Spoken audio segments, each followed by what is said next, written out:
Guys इस lecture में detail में समझेंगे लॉ कमीशन के बारे में कि लॉ कमीशन क्या है, लॉ कमीशन ऑफ इंडिया क्या है। तो सबसे पहली चीज तो आपको ध्यान में रखनी है कि ये एक एग्जीक्यूटिव बॉडी है। गवर्नमेंट ऑफ इंडिया एक ऑर्डर पास करके इसको स्टैब्लिश करती है। हर 3 सालों के पीरियड के बाद, यानी कि लॉ कमीशन का पीरियड जैसे 3 इयर्स के बाद कंप्लीट होता है, उसके बाद नई लॉ कमीशन स्टैब्लिश होती है। मतलब हमने क्या समझा, लॉ कमीशन का जो टेन्योर होता है, पीरियड जो होता है, वो टोटल 3 सालों का होता है। 3 सालों के बाद लॉ कमीशन जो है वो खत्म हो जाती है, फिर नई लॉ कमीशन सरकार एक ऑर्डर पास करके स्टैब्लिश करती है, उसका गठन करती है और ऑफिशियल गैजेट पर यह ऑर्डर जो है वो पास किया जाता है गवर्नमेंट ऑफ इंडिया के द्वारा, सरकार के द्वारा। उसके तहत नई लॉ कमीशन स्टैब्लिश होती है। अच्छा, अगर क्वेश्चन आता है कि पहली लॉ कमीशन कब स्टैब्लिश हुई, तो थोड़ा सा क्वेश्चन को ध्यान से पढ़ना और ऑप्शन को भी थोड़ा ध्यान से देखना, क्योंकि कई बार ऐसा आ जाए कि पहली लॉ कमीशन कब स्टैब्लिश हुई और क्या पता एग्जामिनर आपसे पूछ रहे हो कि इंडिपेंडेंस के बाद कब पहली लॉ कमीशन स्टैब्लिश हुई। तो और अगर ऑप्शन में आपको 1950, 51, 52 ऐसे इस टाइप के ऑप्शन दिखाई दें, तो उसमें ध्यान में रखना 1955 को पहली लॉ कमीशन इंडिपेंडेंस के बाद स्टैब्लिश हुई।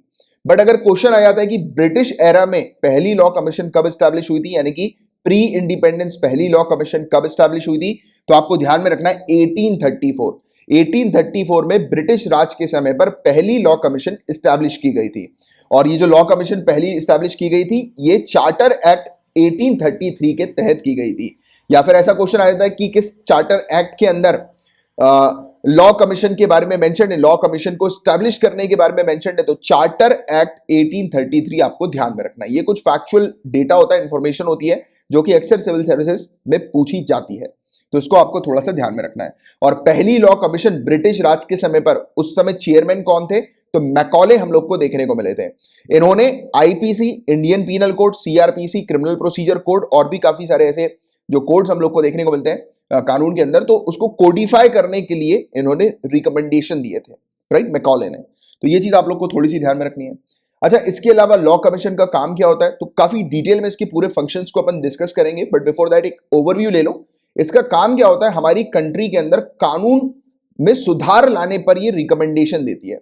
गवर्नमेंट ऑफ इंडिया को, सरकार को बताती है कि कानून में किस प्रकार से सुधार लाया जाए, किस प्रकार से बेटर और फास्ट जो है वो लोगों को न्याय मिल सके। क्योंकि देखो, आप जानते हैं कोर्ट में केस लगता है, फिर वो सालों साल तक कोर्ट में केस चलता रहता है। तो इसका काम ये भी होता है कि जल्दी से जल्दी केस कैसे रिजॉल्व हो, जल्दी से जल्दी लोगों को न्याय कैसे मिले और सस्ते रेट में, यानी कि लिटिगेशन कॉस्ट जो होती है, यानी कि जो केस हम लोग लड़ते हैं तो उस दौरान जो पैसा खर्च होता है, तो वो भी कम से कम खर्चे पे लोगों को जल्दी से जल्दी न्याय मिल सके।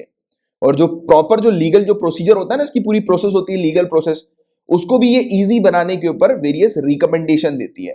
तो ये जो बॉडी है गाइज, ये एक एडवाइजरी बॉडी है, एक सलाहकार निकाय है। ये गवर्नमेंट ऑफ इंडिया को एडवाइस देती है और स्पेशली किस मिनिस्ट्री को एडवाइस देती है, तो ऑब्वियस ही बात है, ये लॉ कमीशन है तो ministry of law and justice को ही तो एडवाइस देगी।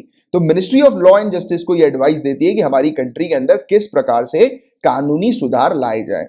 और इसकी जो एडवाइस होती है वो बाध्य नहीं होती है, मतलब कि इसने जो एडवाइस दी होती है लॉ कमीशन ऑफ इंडिया ने, उसको फॉलो करना या नहीं फॉलो करना ये टोटली सरकार का डिसीजन होता है, सरकार के हाथ में होता है। ठीक है, तो यहां तक आपने चीजें समझी। इसके अलावा मैंने आपको ऑलरेडी बता दिया कि 3 सालों के पीरियड के लिए लॉ कमीशन का गठन होता है। 3 इयर्स के बाद फिर नई लॉ कमीशन स्टैब्लिश होती है।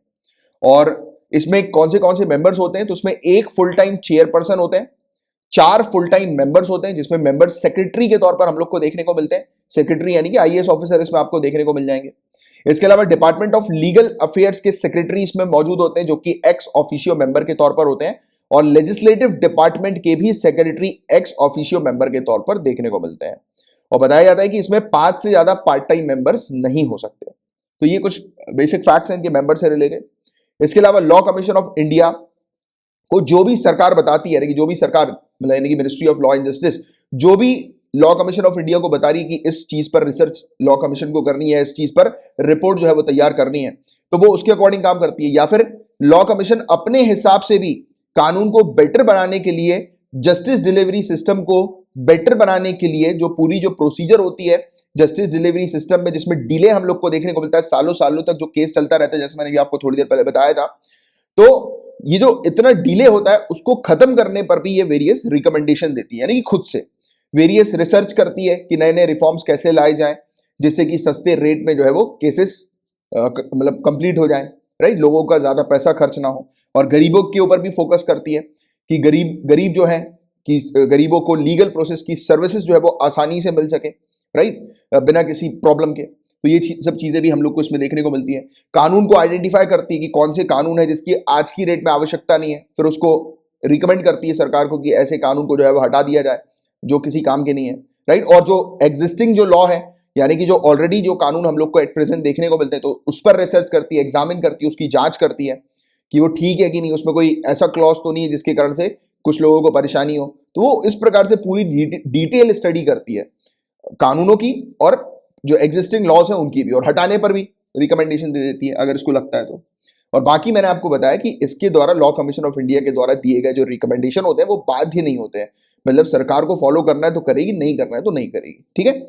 इसके अलावा हम लोग को इसमें एक और इंपॉर्टेंट पॉइंट देखने को मिलता है, जैसे कि कोई फॉरेन कंट्री है, ठीक है, अब किसी फॉरेन कंट्री को कानून पर कोई रिसर्च वगैरह कंडक्ट करवानी है, या इंडिया के अंदर किसी कानून से के बारे में वो और डिटेल में जानना चाह रही है कोई फॉरेन कंट्री, और हमारी गवर्नमेंट ऑफ इंडिया क्या कर सकती है, लॉ कमीशन ऑफ इंडिया को रेफर कर सकती है कि लॉ कमीशन ऑफ इंडिया पूरे मामले की जांच करें, जो भी फॉरेन कंट्री मांग रही है, या किसी फॉरेन कंट्री के कुछ कानून है उसकी जांच करने के लिए अगर हमारी गवर्नमेंट ऑफ इंडिया रिकमेंडेशन देती है या रेफर करती है लॉ कमीशन ऑफ इंडिया को जांच करने के लिए, तो लॉ कमीशन ऑफ इंडिया को ये सब काम भी करने होते हैं, राइट। तो ये चीज हम लोग को देखने को मिलती है, जिसके बारे में आप लोग को एक जानकारी होनी चाहिए, आइडिया होना चाहिए। और यही है पूरा लॉ कमीशन ऑफ इंडिया के बारे में टॉपिक।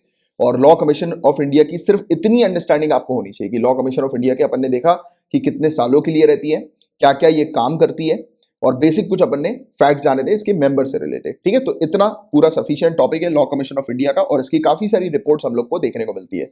सिविल सर्विसेज की आप तैयारी कर रहे हैं तो रिपोर्ट्स वगैरह जो होती है लॉ कमीशन ऑफ इंडिया की लेटेस्ट रिपोर्ट वगैरह, उसके बारे में एक बेसिक जानकारी, बेसिक आइडिया आपको होना चाहिए, ठीक है।